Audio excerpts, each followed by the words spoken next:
नमस्कार। आपका अखबार के YouTube चैनल पर आपका स्वागत है। मैं हूं प्रदीप सिंह। आज रविवार है तो रविवार विशेष का दिन है।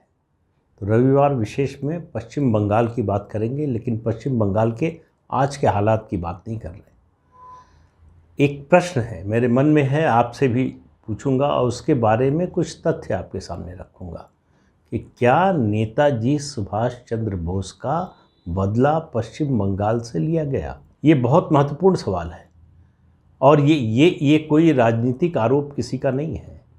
ये तथ्य इस ओर इशारा करते हैं और कई तथ्य हैं, इन सब की बात करूंगा। लेकिन पहले शुरुआत इस बात से कि पश्चिम बंगाल जो राष्ट्रवादी आंदोलन में सबसे अग्रणी रहा, जहां से कई राष्ट्रवादी नेता निकले, उस बंगाल की आज पहचान राजनीतिक हिंसा के राज्य के रूप में हो गई है। राजनीतिक हिंसा उसका स्थायी चरित्र बन गई। कई राज्य हैं जिनमें राजनीतिक हिंसा जो है एक हथियार के तौर पर इस्तेमाल किया जाता है, रणनीति के तौर पर इस्तेमाल किया जाता है उसका, और पश्चिम बंगाल उसमें अग्रणी है। और ये ममता बनर्जी के आने से शुरू नहीं हुआ है, ये सीपीएम के आने से भी नहीं शुरू हुआ है, और ये कांग्रेस के नक्सलवाड़ी विरोधी कार्रवाई से भी शुरू नहीं हुआ। इसकी शुरुआत काफ़ी पहले से हो गई, इसकी नींव पहले से डाल दी गई। 1905 बंगाल के पहले विभाजन से पहले वहाँ कई हथियारबंद संगठन बने, अनुशीलन समिति, जुगांतर, इस तरह के तमाम संगठनों ने जो ब्रिटिश राज था, कॉलोनियल राज था, उसके खिलाफ सशस्त्र संघर्ष शुरू किया और देश की आज़ादी की लड़ाई में सबसे आगे रहे। यही कारण है कि 1946 में, जिसका जिक्र मैं 3-4 बार कर चुका हूँ अलग अलग वीडियो में, 1946 में 16 अगस्त को जो डायरेक्ट एक्शन डे हुआ सोहरावर्दी की देखरेख में, वो कोलकाता में हुआ। तब कलकत्ता कहलाता था। हिंदुओं का कत्लेआम हुआ और सरकारी संरक्षण में हुआ। तो सरकारी संरक्षण में हिंसा, इसकी शुरुआत अगर कहें बहुत पीछे न भी जाना चाहें तो 1946 में हुई। उससे पहले अंग्रेज़ों के खिलाफ जो लड़ाई थी वो आज़ादी की लड़ाई, सशस्त्र संघर्ष रहा हो या दूसरी तरीके से जो लड़ाई लड़ी गई वो आज़ादी की लड़ाई थी। लेकिन 1946 में जो हुआ वो शुद्ध रूप से सांप्रदायिक हिंसा थी। 1960 में नक्सलवाड़ी आंदोलन शुरू हुआ, जिनका मानना था नक्सलियों का कि सत्ता बंदूक की नली से निकलती है। उनका मानना था कि चुनाव, डेमोक्रेसी, ये सब बेकार की बातें हैं। आप सत्ता के जरिए, आपके पास बंदूक की ताकत है तो आप सत्ता पर कब्जा कर सकते हैं। तो जो डेमोक्रेटिक ढंग से चुनी हुई सरकार है उसको उखाड़ फेंकने का तरीका है हिंसा, यानी राजनीतिक हत्या। जो चुने गए हैं उनको मार दीजिए और राज्य पर जो है आप काबिज हो जाइए। इसको दबाने के लिए, इसको ख़त्म करने के लिए पश्चिम बंगाल की उस समय की सरकार ने अभियान शुरू किया। जो सबसे कारगर कहें और जो सबसे ज़्यादा हिंसक तरीके से जिस तरह से दमन हुआ नक्सलियों का, वो सिद्धार्थ शंकर रे जब मुख्यमंत्री थे तब हुआ। तो बंगाल की राजनीति में हिंसात्मक प्रवृत्ति बहुत पहले से रही है। वो कोई नई बात, नया फिनोमिना नहीं है। ये अलग बात है कि जो भी सत्ता में आया उसने उसी तरीके का इस्तेमाल किया। उसने राजनीतिक हिंसा के अलावा और कोई तरीका हो सकता है चुनाव जीतने का, सत्ता में रहने का, शासन चलाने का, इसके बारे में नहीं सोचा। ये सबसे आसान तरीका है। आप सत्ता में हैं, सब कुछ आपके पास है, पुलिस है, आपके पास पूरा प्रशासन है, पूरी ताकत है, और आप हिंसा करके बच सकते हैं। ये मन में बात लोगों के, जो भी शासक रहे, उनके मन में बात बैठ गई। और दूसरा, इसका सबसे बड़ा फ़ायदा ये है कि आप प्रदेश के लिए, प्रदेश के लोगों के लिए, उनके जीवन स्तर को सुधारने के लिए, प्रदेश के विकास के लिए, औद्योगिकीकरण के लिए कुछ मत कीजिए। सबका जवाब ये राजनीतिक हिंसा है। इसके जरिए आप सबको चुप करा सकते हैं। तो ये तरीका जो है वो आज़ादी के बाद से लगातार अपनाया जाता रहा है। तो मैंने जो शुरू में प्रश्न किया कि क्या पश्चिम बंगाल से बदला लिया गया नेताजी सुभाष चंद्र बोस का, बदला लिया गया, इसके प्रमाण है। क्यों बदला लिया गया उसकी भी बात आगे करता हूँ। आज़ादी मिलने के दूसरे ही दिन जूट एक्सपोर्ट ड्यूटी में पश्चिम बंगाल का शेयर घटा दिया गया। अब आप देखिए, आज़ादी मिली, बहुत से सामने प्रश्न थे नई सरकार के सामने, तमाम समस्याएं थी, पूरे देश के बारे में सोचना था, लेकिन दिल्ली में बैठी सरकार को पहला काम याद आया कि जूट एक्सपोर्ट ड्यूटी में से पश्चिम बंगाल का हिस्सा कम करना है। क्यों? क्योंकि जूट पश्चिम बंगाल की सबसे बड़ी कैश क्रॉप थी। उसकी इकॉनमी का एक बहुत बड़ा स्तंभ था जूट एक्सपोर्ट, जूट का उत्पादन और एक्सपोर्ट, और घरेलू इस्तेमाल के लिए जो भी जो है इस्तेमाल होता था वो। इसके साथ ही पूर्वी भारत के उद्योगों को दबाने का सिलसिला शुरू हुआ। इस इलाके से सबसे ज़्यादा नेताजी को समर्थन मिला था। उसकी बात अभी और बातें आगे करता हूँ, लेकिन उस समय पश्चिम बंगाल के मुख्यमंत्री थे बिधान चंद्र राय, बीसी रॉय, जो पंडित जवाहरलाल नेहरू, जो उस समय देश के प्रधानमंत्री थे, उनके करीबी मित्र थे। उन्होंने एतराज़ किया, ये ठीक नहीं हो रहा है, पश्चिम बंगाल के साथ ये भेदभाव हो रहा है, इसका नुकसान होगा पूरे प्रदेश को, पूरे प्रदेश के उद्योग पर, उसकी आर्थिक स्थिति पर, उसके आर्थिक विकास पर असर पड़ेगा, लोगों के जीवन स्तर पर असर पड़ेगा। लेकिन उनकी एक नहीं सुनी गई। और बात इतनी ही नहीं, उसके बाद अगला कदम हुआ 1948 में। 15 अगस्त 1947 को आज़ादी मिली और 1948 में इनकम टैक्स में से पश्चिम बंगाल का शेयर, जो उस समय 20% था, उसको घटाकर 12% कर दिया गया, 20% से 12% कर दिया गया। पूर्वी बंगाल से जो शरणार्थी आए थे वो बंगाली थे, इसलिए उनके पुनर्वास में भी भेदभाव किया गया।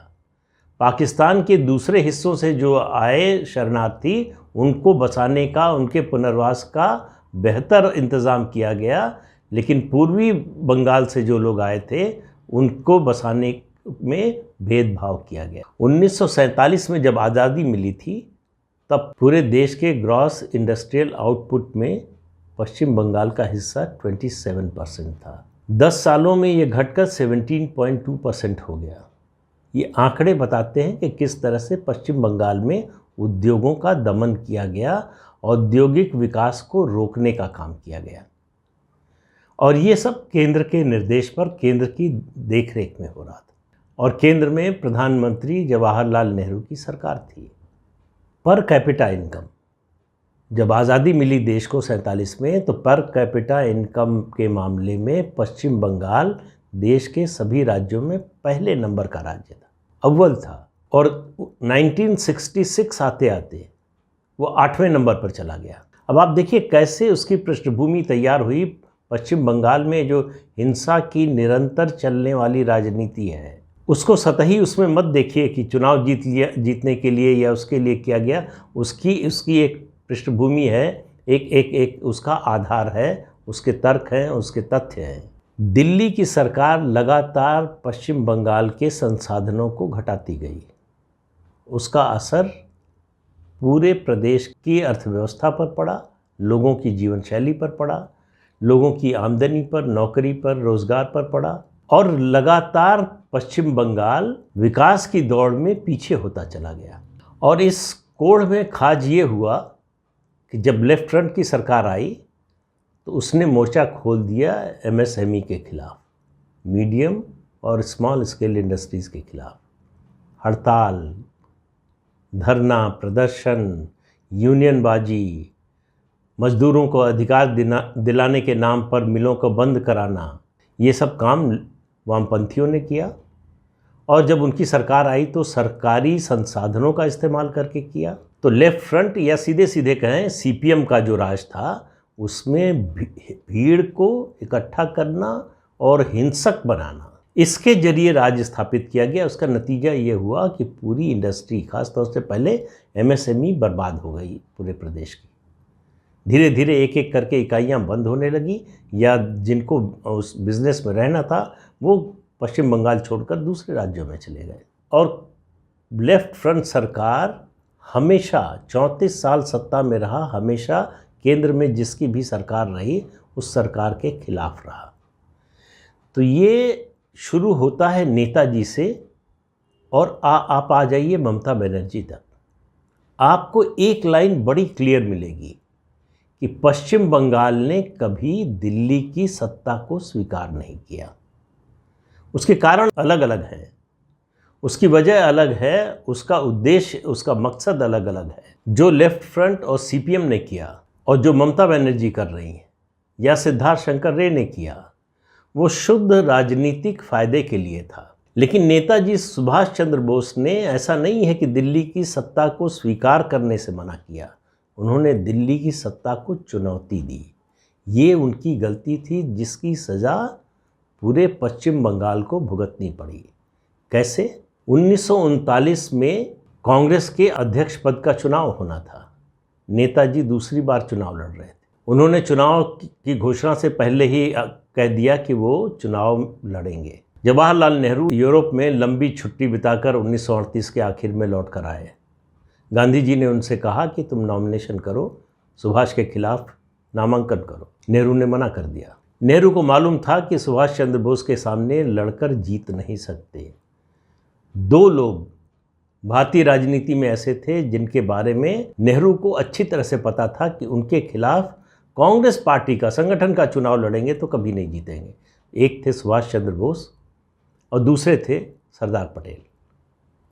दोनों के सामने गांधी जी उनके साथ खड़े हुए। सरदार पटेल को 2 बार उन्होंने नॉमिनेशन विड्रॉ करने पर मजबूर किया और नेहरू का नॉमिनेशन कराया। लेकिन नेताजी सुभाष चंद्र बोस सरदार पटेल नहीं थे। गांधी के वो इस तरह के भक्त नहीं थे जिस तरह से सरदार पटेल थे। सरदार पटेल के लिए गांधी जी की हुई कही बात आदेश की तरह थी, अंतिम वक्तव्य की तरह थी। उसको नहीं मानने का ऑप्शन उनके पास नहीं था। लेकिन नेताजी ऐसे नहीं थे। वो जो सही था, वो चाहे जितना सम्मान किसी का करते हो, और महात्मा गांधी का बहुत सम्मान करते थे, वो सम्मान जवाहरलाल नेहरू का भी करते थे। लेकिन इसकी वजह से वो कॉम्प्रोमाइज़ करने को तैयार नहीं थे। वो गलत हो रहा हो तो उसको स्वीकार करने को तैयार नहीं होते थे। तो उन्होंने घोषणा कर दी, चुनाव हुआ। चुनाव में जब नेहरू ने मना कर दिया तो नेहरू ने सजेशन दिया गांधी जी को कि मौलाना आज़ाद को खड़ा कर दीजिए। मौलाना आज़ाद ने नॉमिनेशन तो कर दिया, लेकिन फिर उसके बाद विड्रॉ कर लिया, नाम वापस ले लिया। तब पट्टाभी सीतारमैया को खड़ा किया गया और कहा यह जाता है कि गांधी जी ने ही खड़ा किया, जो बाद के उनके बयान से एक तरह से साबित भी होता है। पट्टाभी सीतारमैया को 1377 यानी 1377 और नेताजी सुभाष चंद्र बोस को 1580 वोट मिले। गांधी जी के खुले समर्थन के बावजूद पट्टाभी सीतारमैया हार गए और बाद में गांधी जी ने कहा, मैं उन लोगों में अग्रणी था जिसने पट्टाभी सीतारमैया पर दबाव डाला कि वो अपना नॉमिनेशन वापस न लें। इसलिए उनकी हार मेरी हार है, ये मेरी निजी हार है। अब आप देखिए, गांधी जी गुटबाजी से, इससे अलग माने जाते थे। लेकिन जैसे ही नेहरू का सवाल आता था या नेहरू को कोई चुनौती देने वाला आता था, उनका व्यवहार बदल जाता था। वो चाहे सरदार पटेल रहे हो और चाहे नेताजी रहे हो। तो चुनाव का नतीजा आ गया, सुभाष चंद्र बोस जो है दूसरी बार चुन लिए गए। उसके बाद पार्टी का राष्ट्रीय अधिवेशन होने वाला था 1939 में फरवरी में। उससे पहले कांग्रेस वर्किंग कमेटी की बैठक होने वाली थी। कांग्रेस वर्किंग कमेटी जो पुरानी थी उसमें सब गांधी जी के समर्थक थे। बैठक से पहले सुभाष चंद्र बोस बीमार पड़ गए। उन्होंने टेलीग्राम भेजा कि बैठक को स्थगित कर दिया जाए। तो इस बात को उनकी डिक्टेटरशिप माना गया कि उनके नहीं रहने पर कोई काम नहीं होगा कांग्रेस का। उन्होंने एक चिट्ठी भी भेजी साथ में गांधी जी को कि वर्किंग कमेटी के लिए, नई वर्किंग कमेटी के लिए वो जिसका नाम चाहें वो नॉमिनेट कर दें, घोषणा कर दें। गांधी ने नहीं किया, क्योंकि गांधी को पता था कि अगर वो वर्किंग कमेटी के मेंबर्स को नॉमिनेट करते हैं और उस वर्किंग कमेटी के मेंबर्स को जिसके अध्यक्ष सुभाष चंद्र बोस होंगे, तो एक तरह से वो उनकी अध्यक्षता को औपचारिक रूप से स्वीकार कर रहे हैं। ये मैसेज उनके जो समर्थक हैं, जो उनके फॉलोअर हैं, उनके बीच में चला जाएगा। तो इसलिए उन्होंने किसी को नॉमिनेट नहीं किया। उस बैठक में मुद्दा बनाया गया सुभाष चंद्र बोस के एक बयान को, जिसमें उन्होंने शायद कहाँ कहा था, ये तो मुझे पढ़ने को मिला नहीं कि कहाँ कहा था, लेकिन ये कहा गया कि उन्होंने कहा था कि गांधी जी के आसपास जो लोग हैं उनमें से ज़्यादातर लोग जो है इंटेलेक्चुअली इन्फीरियर हैं। सुभाष चंद्र बोस से माफ़ी मांगने के लिए कहा गया, उन्होंने माफ़ी मांगने से मना कर दिया। तो 15 में से 11 सदस्यों ने सरदार पटेल सहित इस्तीफा दे दिया। सरदार पटेल के इस्तीफे का मतलब है गांधी जी का सीधा आदेश, उसके बिना सरदार ये काम नहीं कर सकते थे। तो उससे ही तय हो गया कि सुभाष चंद्र बोस अध्यक्ष भले ही चुन लिए गए हों, भले ही पार्टी का बहुमत उनके साथ हो, लेकिन उनको अध्यक्ष के रूप में काम नहीं करने देना। जब अधिवेशन हुआ पार्टी का, कुछ ही दिन बाद था इस वर्किंग कमेटी की मीटिंग के, तब भी बीमार थे सुभाष चंद्र बोस, उनको स्ट्रेचर पर लाया गया अधिवेशन में मंच पर। तो कांग्रेस के कुछ नेताओं ने तंज किया कि भाई जरा देख लो चद्दर हटा के कि कहीं बगल में जो है वो प्याज तो नहीं दबा रखी है। ये कहा जाता है कि प्याज रख लीजिए कुछ देर तक बगल में तो उससे बुखार आ जाता है। ये इस माहौल को देखते हुए नेताजी को समझ में आ गया था कि उनका आगे का रास्ता कैसा होने वाला है, और गांधी जी को समझ में आ रहा था कि अगर सुभाष दूसरी बार भी अध्यक्ष चुने गए, लोकप्रिय बने रहे, पार्टी में इस तरह से उनका वर्चस्व बढ़ता रहा, तो नेहरू के लिए आगे का रास्ता बहुत मुश्किल हो जाएगा। इसलिए मजबूरी में इस सब को देखते हुए सुभाष चंद्र बोस ने 2 महीने बाद कर लगभग अध्यक्ष चुने जाने के बाद पार्टी अध्यक्ष पद से इस्तीफा दे दिया और फिर लौटकर कांग्रेस में नहीं आए। तो कांग्रेस अध्यक्ष के रूप में काम नहीं करने दिया गया, यही नहीं, सुभाष चंद्र बोस को मजबूर किया गया कि वो कांग्रेस पार्टी से बाहर चले जाएं। अब इस बात का असर पश्चिम बंगाल और ख़ास तौर से पूरब के तमाम इलाकों पर पड़ा, जहां से सबसे ज़्यादा वोट मिले थे सुभाष चंद्र बोस को। तो सुभाष चंद्र बोस ने कांग्रेस की केंद्रीय सत्ता को चुनौती दी और जीते। ये बात बंगाल के लोगों के मन में घर कर गई कि बंगाल के किसी नेता को कांग्रेस का केंद्रीय नेतृत्व पसंद नहीं करता है, उसको आगे नहीं बढ़ने देना चाहता। ये जो धारणा है, ये जो मन में बात आई, उसके कारण ये बना कि केंद्रीय सत्ता को चुनौती देते रहना है, उसकी सत्ता को कभी स्वीकार नहीं करना है। नेताजी ने स्वीकार नहीं किया तो हम क्यों करें। ये भावना जो है उसने एक विकृत रूप ले लिया, और उसका नतीजा आपको दिखाई देगा जिस तरह से 34 साल लेफ्ट फ्रंट की सरकार चली और उसके बाद 11 साल से ममता बनर्जी की सरकार चल रही है। तो केंद्र से कन्फ्रंटेशन लगातार, बिना कुछ चिंता किए, बिना अपने प्रदेश का हानि लाभ देखे हुए, ये स्वभाव बन गया पश्चिम बंगाल का। और जब आप कुछ करेंगे नहीं, विकास होगा नहीं, रोज़गार रोज़ी रोटी इसके सवाल हल नहीं करेंगे, तो राजनीतिक हिंसा एकमात्र आपके पास हथियार बचता है, और वही पश्चिम बंगाल में हो रहा है। तो मैं तो इस बात से सहमत हूँ कि पश्चिम बंगाल से नेताजी सुभाष चंद्र बोस के रवैये का बदला लिया गया।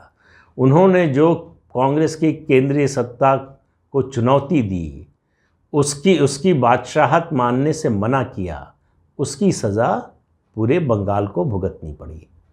और आज़ादी मिलने के दूसरे दिन से ये सिलसिला शुरू हो गया।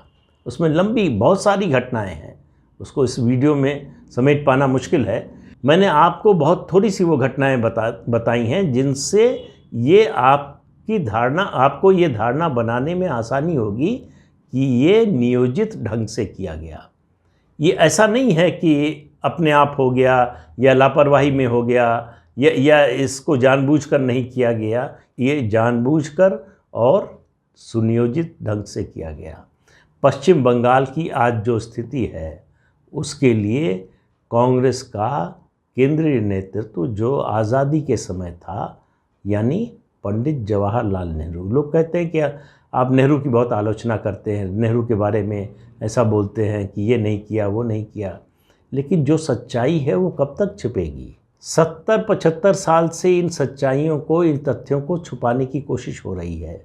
और सच की तो आपको पता है आदत है कि अगल बगल से कहीं न कहीं से, जिस तरह से पानी रास्ता बना लेता है, उसी तरह से सच भी रास्ता खोज लेता है निकल कर बाहर आने का, बाहर आकर सवाल पूछने का। क्यों हुआ ऐसा, किसने किया ऐसा, किसकी वजह से हुआ ऐसा। ये सारे सवालों के साथ पश्चिम बंगाल एक प्रश्न प्रदेश बन गया है। इसकी सज़ा उसको कम तक मिलेगी। और अब बंगाल के लोग जो है वो पूछेंगे कि हमने जिनको चुनकर सत्ता में बिठाया वो हमसे बदला कब तक लेंगे, क्योंकि अब ये स्थिति बदल गई है। जो नेहरू की सरकार ने बदला लिया बंगाल से, अब बंगाल के जो शासक हैं वो बदला ले रहे हैं अपने ही लोगों से, उन्हीं लोगों से जिन्होंने उनको चुनकर सत्ता में बिठाया है। तो हिंसा की राजनीति तभी ख़त्म होगी जब कोई ऐसी पार्टी आए जो ये तय करे कि उसका आगे का रास्ता, अगली बार चुनाव जीतने का रास्ता हिंसा का रास्ता नहीं होगा। बिना हिंसा के भी बंगाल में चुनाव जीते जा सकते हैं।